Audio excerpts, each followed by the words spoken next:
Your Excellency, giving me a go ahead. Yes. Thank you very much. Excellency, Dr. William Samoei Ruto, President of the Republic of Kenya, and Chairperson of EAC. Circulate the agenda for this meeting. Yes, Excellency, but I can recap the agenda. It's a singular agenda. Since there are only two members outside the facilitators, I will take it that that is the agenda and we can move to the next item. We can now move to the closed session. What has been achieved and challenges in the Luanda and Nairobi processes allow me to call for briefings as follows. And I want to ask Bankole now to provide a briefing on the Luanda process, and then I will take the other briefing on the Nairobi process. Commissioner Bankole, if you are with us, please proceed. Thank you very much, Excellency. We are very pleased to provide this very brief background to the Luandans. The Luanda process was initiated by the African Union at the 16th Extraordinary Summit held in May 2022 in Malabo, Itureki. At the John Lorenzo, President of the Republic of Angola, who was acting in his capacity. Your Excellency Olusegun Obasanjo, former President of the Federal Republic of Nigeria. Your Excellency President Uhuru Kenyatta, former President of the Republic of Kenya. Excellency Catherine Samba Banza, former President of the Central African Republic. Your Excellency Saleh Work Zewde, former President of the Federal Republic of Ethiopia. Distinguished ladies and gentlemen and participants, good evening.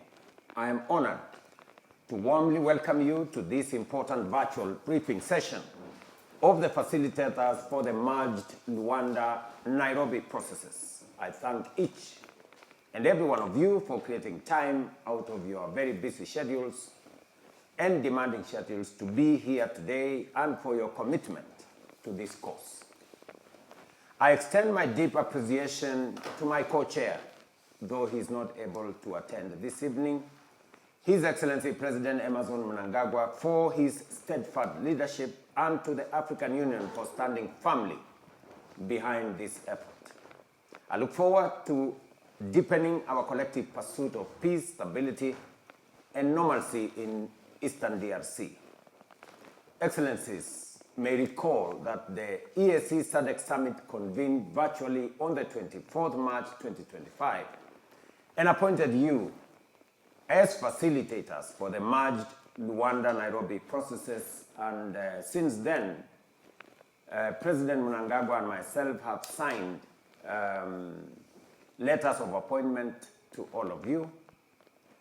And I take this early opportunity to congratulate you upon this appointment and to thank you for accepting to execute this very important continental responsibility.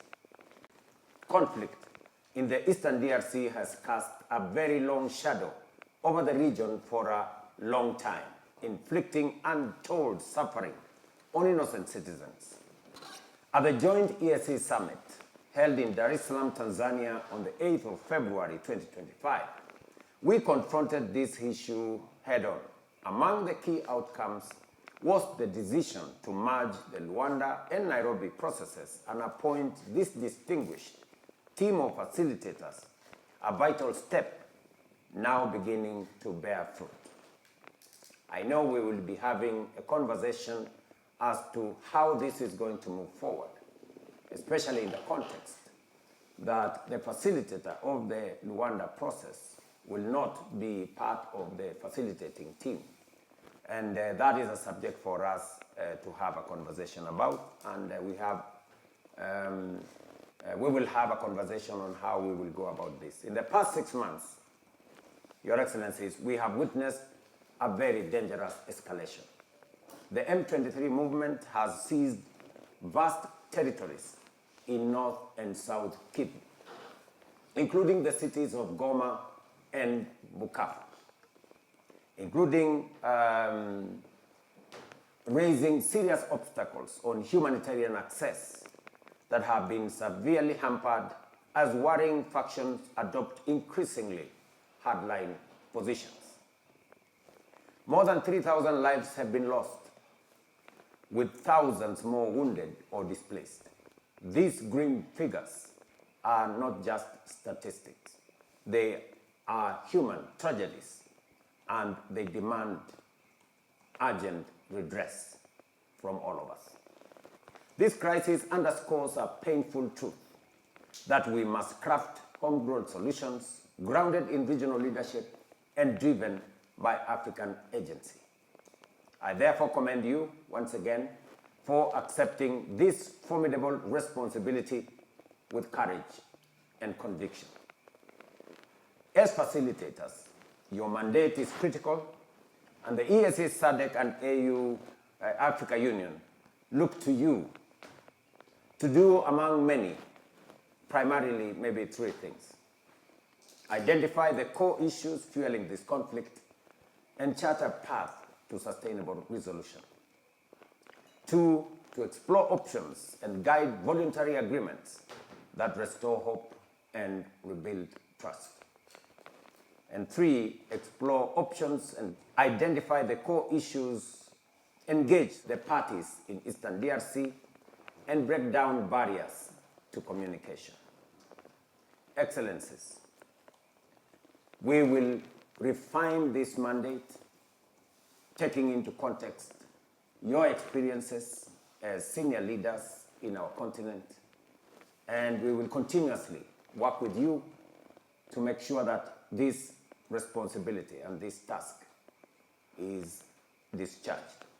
Rest assured that we stand firmly beside you, and we will do whatever it takes to support your mission and to sustain this journey towards peace.